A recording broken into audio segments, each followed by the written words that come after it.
Spotify. The streaming giant revolutionized the way music and audio are consumed worldwide. It forever transformed the music industry and helped create new habits, such as podcast consumption. However, despite all its success and becoming the primary reference when it comes to streaming, Spotify faces a very challenging situation. And in this video, you will understand why, despite having millions of viewers, Spotify has just activated the emergency light. Created in 2006 as a response to the growing music piracy industry, with notable examples like Pirate Bay and, shortly before that, the pioneer Napster.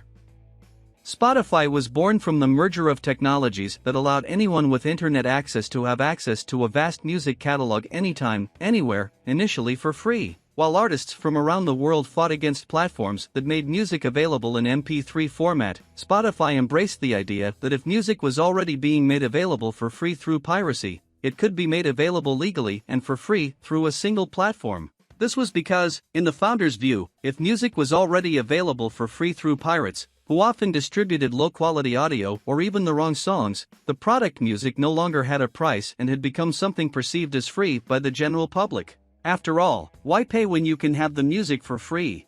Despite this, while record labels were losing billions and making every effort to pursue pirates, they were not willing to forego some compensation from Spotify. It was in this context that Spotify had to give up the dream of having free music all the time, anywhere, and develop a sustainable business model. The solution was to adopt the freemium strategy. Through it, users can access most of the platform's features for free. However, in addition to limitations, they have to listen to advertisements. And if they want all the features without interruptions, they need to pay a monthly subscription. With this business model, Spotify found a way to generate income, combined with a series of billion-dollar investments, envisioning that the app would gain worldwide popularity and become immensely profitable in a few years. However, the years passed, and after significant growth, Spotify started facing other challenges. The biggest of these is having a series of direct competitors with ample available capital, like Deezer. There are others whose primary activity is not music and can pour money into this industry without the immediate need for a return, such as Amazon Prime Music and Apple Music. In addition to competition, to curb the fury of record labels, in the early years, Spotify agreed to negotiate predatory deals with the three giants of the industry, Sony, Universal, and Warner. In this agreement, the record labels provide their music catalogs to Spotify, which, in return, has to pay an annual fee of $200 million to the three giants, or 75% of its total revenue if it doesn't reach the previous amount.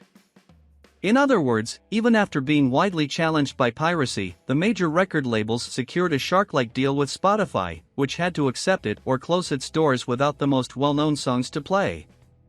But in addition to songs from major record labels, Spotify had to over the years contract with smaller record labels and also with some artists who negotiated individually with the platform, and they receive a share of the business based on the number of plays their songs receive.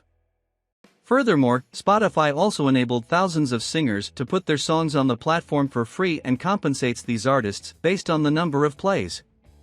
This changed the industry forever.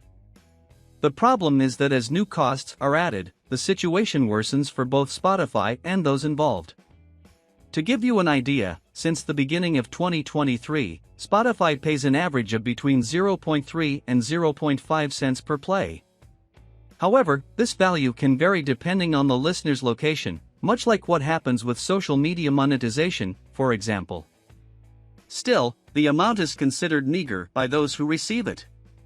Despite everything, the music providers, such as record labels, singers, and independent artists, frequently complain about the amount paid by the platform.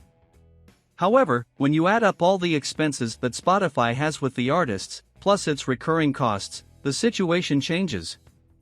At the beginning of the year, the platform had over 551 million registered users, but only 220 million are paying subscribers. In other words, more than half are free users, and less than half are premium. But despite these numbers, the platform has not yet become financially stable. To give you an idea, despite increasing the number of users over time, Spotify's operating costs are proportionate to the increase in users, because the more users there are, the higher the number of plays. For each play, Spotify pays a fee to the artist being played. When we compare this model to Netflix, it's quite striking. While Netflix provides a movie it either purchases or produces itself, the major cost for Netflix is to keep the movie on its platform. Furthermore, the cost of playing that content becomes nearly fixed, and even as the number of viewers increases, the cost becomes proportionally lower.